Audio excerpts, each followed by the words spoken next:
wabarakatuh. Halo semua, perkenalkan nama saya Indriani Agustina dengan NIM 12030500064. Saya merupakan mahasiswi ilmu hukum di UIN Sunan Gunung Jati Bandung.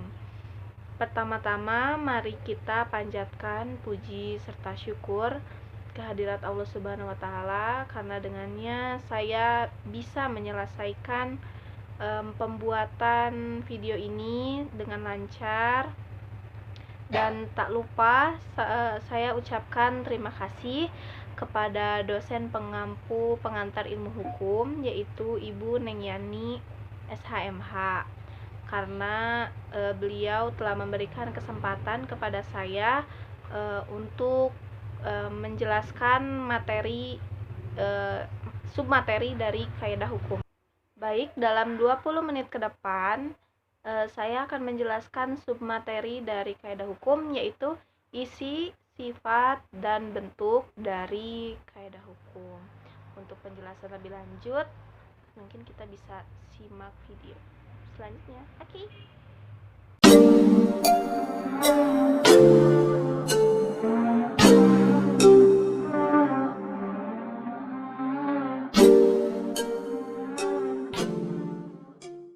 Baik, kita akan langsung ke penjelasannya. Nah, sebelum kita lanjut ke pembahasan isi, sifat, dan bentuk dari kaidah hukum, kita perlu tahu dulu apa itu kaidah hukum. Namun, saya akan membahas sedikit saja karena sebenarnya kita akan berfokus pada materi isi, sifat, dan bentuk dari kaidah hukum. Nah, pengertian dari kaidah hukum itu merupakan aturan sosial yang dibuat oleh lembaga-lembaga tertentu. Saya ulangi, bahwa kaidah hukum itu merupakan aturan sosial yang dibuat oleh lembaga-lembaga tertentu. Saya akan bahasnya emang sedikit karena ini bukan materi yang harus saya jelaskan sebenarnya. Cuman untuk bisa paham mengenai isi, sifat, dan bentuk dari kaidah hukum, saya rasa saya perlu membahas dulu mengenai pengertian kaidah hukum walaupun singkat seperti itu. Baik, isi, sifat, dan bentuk kaidah hukum. Yang pertama kita akan bahas dulu isi dari kaidah hukum. Isi dari kaidah hukum itu dibagi jadi 3. Ada perintah, larangan, yang pertama ada perintah, yang kedua ada larangan, dan yang ketiga itu ada perkenaan atau kebolehan. Kita mulai dari perintah dulu. Nah, perintah ini merupakan suatu hal yang harus dijalankan atau harus ditaati karena bersifat memaksa. Contohnya itu di Undang-Undang Nomor 1 Tahun 1974 Pasal 1 mengenai ketentuan syarat sahnya perkawinan. Dalam undang-undang ini menyebutkan bahwa perkawinan adalah ikatan lahir batin antara seorang pria dengan seorang wanita sebagai suami istri dengan tujuan membentuk keluarga yang bahagia dan kekal berdasarkan ketuhanan yang Maha Esa.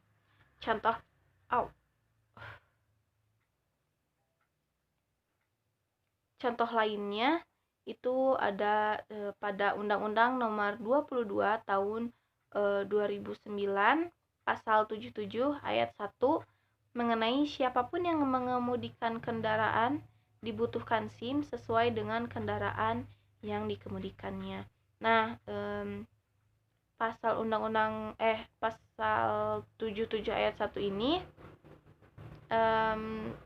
sangat. Contoh yang kedua itu ada Undang-Undang Nomor 22 Tahun 2009 Pasal 77 Ayat 1 yang menyebutkan bahwa siapapun yang mengemudikan kendaraan baik kendaraan bermotor maupun mobil itu dibutuhkan SIM. Seperti itu. Apabila apabila melanggar maka akan dikenakan sanksi seperti itu. Jadi emang mau tidak mau kita harus menjalankan perintah tersebut dan harus ditaati. Sebenarnya peraturan ini pun gimana ya, untuk kebaikan kita sendiri sebenarnya, untuk keselamatan kita juga. Kalau misalnya kita nggak punya SIM, bagaimana ya, jadi kita um, belum ada surat resminya bahwa kita tuh memang layak untuk mengendarai kendaraan seperti itu. Yang kedua, kita lanjut yang kedua. Yang kedua itu adalah larangan. Nah, larangan ini merupakan ketentuan yang menghendaki suatu perbuatan tidak boleh dilakukan. Kalau misalnya tadi yang perintah itu sesuatu yang harus dijalankan, sesuatu yang harus ditaati. Kalau larangan ini yang tidak boleh dilakukan, justru tidak boleh dilakukan oleh siapapun. Contohnya misalnya kayak mencuri seperti itu, atau berzina seperti itu. Nah, contoh lainnya itu pencurian. Nah, pencurian ini termasuk ke dalam pasal 32 pasal 32 KUH pidana, yang menyebutkan bahwa barang siapa mengambil barang sesuatu yang seluruhnya atau sebagian kepunyaan orang lain dengan maksud untuk dimiliki secara melawan hukum, diancam karena pencurian dengan pidana penjara paling lama 5 tahun. Seperti itu. Itu jelas pencurian itu tidak boleh dilakukan. Sebenarnya banyak contoh lainnya gitu. Oke. Selanjutnya itu ada perkenaan atau kebolehan, kata lainnya mogen. Nah, perkenaan atau kebolehan ini kan kalau misalnya tadi yang pertama perintah itu harus ditaati, harus dilakukan. Yang kedua itu larangan, justru gak boleh dilakukan. Nah, kalau kebolehan ini jadi boleh dilakukan atau tidak gitu, jadi bebas gitu. Nah, pengertiannya itu yaitu ketentuan yang tidak mengandung perintah atau larangan melakukan sesuatu pilihan. Jadi kita boleh melakukan sesuatu atau tidak gitu. Kalau misalnya kita melakukan sesuatu hal, maka sesuatu itu akan menjadi pengikat. Kalau misalnya kita nggak ngelakuin itu, ya tidak gitu, tidak akan mengikat. Contohnya itu seperti Undang-Undang Nomor 1 Tahun 1974 Pasal 29 Ayat 1 mengenai perjanjian perkawinan, yang menyebutkan bahwa pada waktu atau sebelum perkawinan dilangsungkan, kedua belah pihak atas persetujuan bersama dapat mengadakan perjanjian tertulis yang disahkan oleh pegawai pencatat perkawinan. Ketentuan ini boleh dilakukan atau tidak, seperti ya perjanjian pranikah gitu. Kalau misalnya orang yang mau nikah tidak melakukan perjanjian pranikah, itu tidak apa-apa sebenarnya. Cuman kalau misalnya ingin melakukan perjanjian pranikah, maka harus ditaati gitu, perjanjian itu tidak boleh dilanggar seperti itu. Karena kita balik lagi ke pengertiannya, itu ketentuan yang tidak mengandung perintah dan larangan melakukan suatu pilihan boleh digunakan atau tidak, namun bila digunakan akan mengikat bagi yang menggunakannya. Seperti itu. Lalu setelah kita membahas isi kaidah hukum yang terdiri dari perintah, larangan, dan kebolehan, selanjutnya kita akan membahas sifat dari kaidah hukum.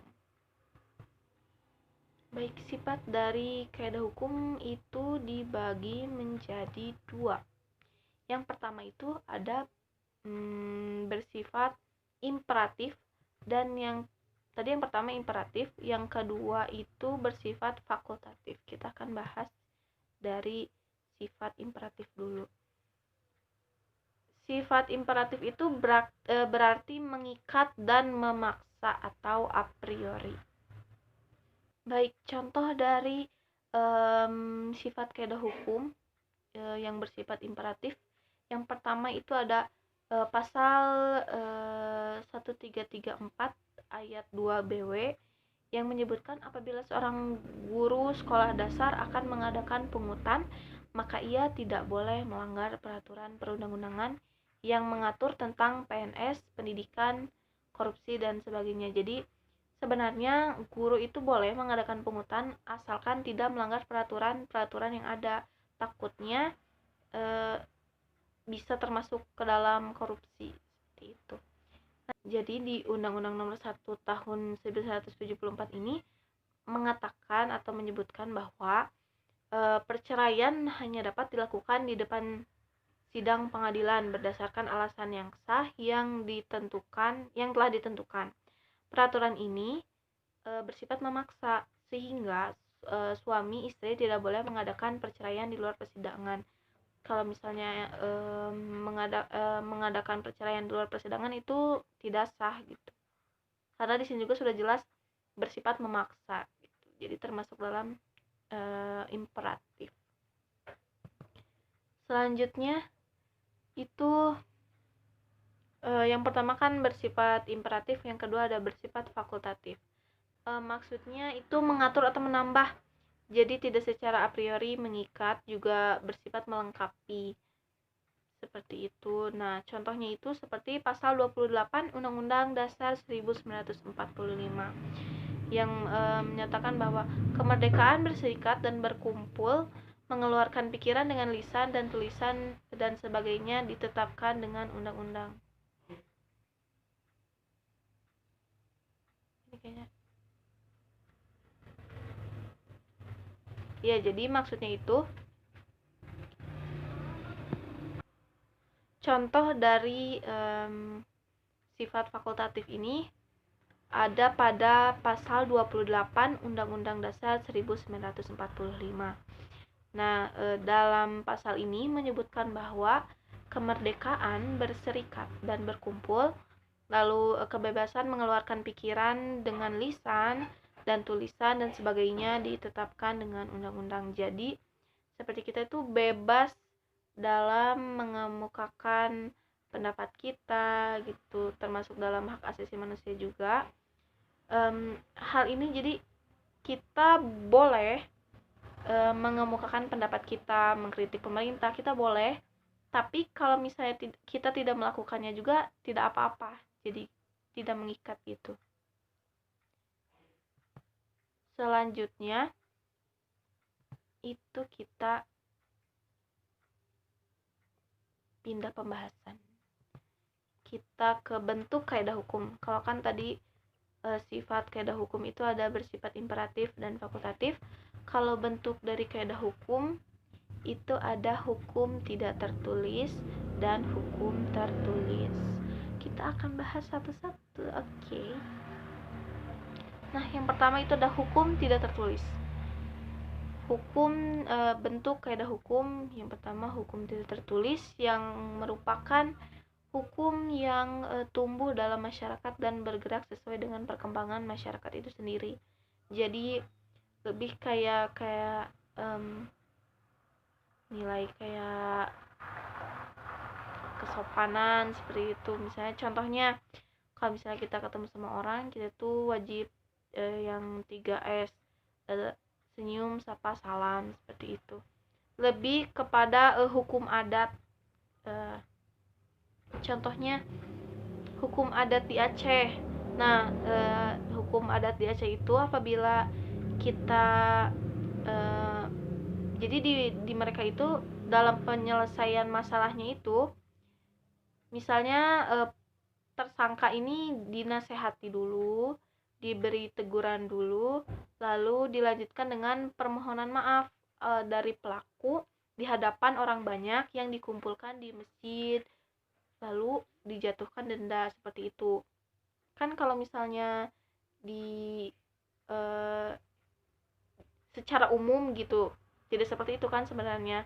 Nah, karena ini hukum tidak tertulis, jadi emang hanya ada di Aceh seperti itu hukum ini tuh.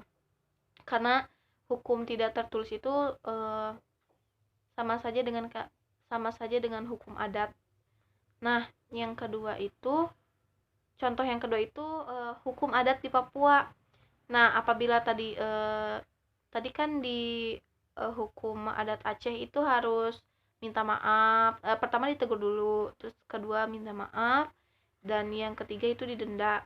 Nah, kalau di Papua itu kalau misalnya orang yang menyebabkan orang lain kehilangan nyawanya atau melakukan pembunuhan gitu, nah pertama-tama dia itu diproses secara hukum yang berlaku, yang secara umum gitu, dihukum dulu. Nah, setelah itu pelaku juga harus memenuhi hukum adat yang berlaku di sana, seperti mengganti rugi dengan babi dan uang. Jadi hukum tidak tertulis ini bermacam-macam, setiap daerah pasti akan berbeda-beda seperti itu. Selanjutnya kaidah hukum tertulis. Kalau tadi kan tidak tertulis. Nah, kalau ini hukum tertulis. Hukum tertulis ini merupakan kaidah hukum yang dituangkan dalam bentuk tulisan pada undang-undang dan sebagainya. Kaidah hukum ini adanya kepastian hukum, mudah diketahui, dan penyederhanaan hukum serta kesatuan hukum. Jadi kalau misalnya sebenarnya kaidah hukum tertulis ini lebih memiliki banyak keuntungan karena adanya kepastian hukum, mudah diketahui, dan juga sudah diketahui oleh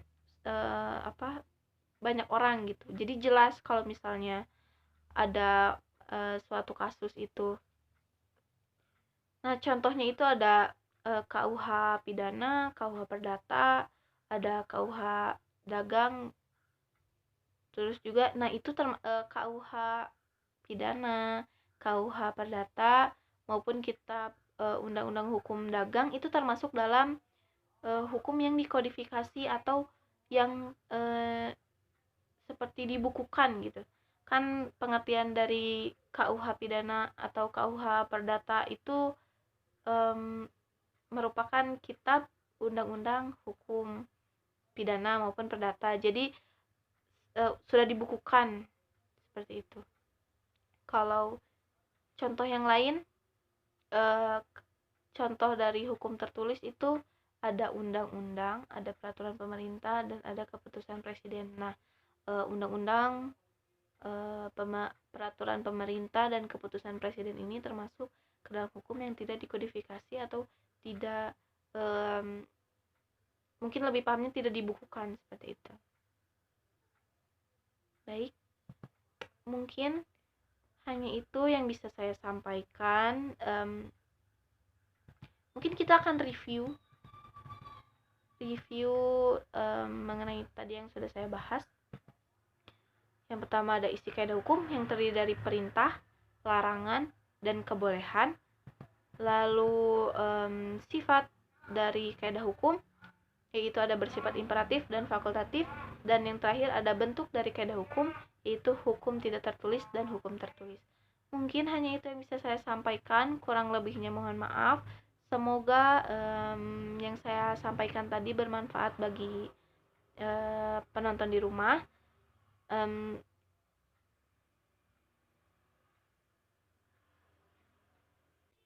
Sekali lagi saya ucapkan mohon maaf apabila ada kesalahan. Mungkin hanya itu yang bisa saya sampaikan. Wassalamualaikum warahmatullahi wabarakatuh.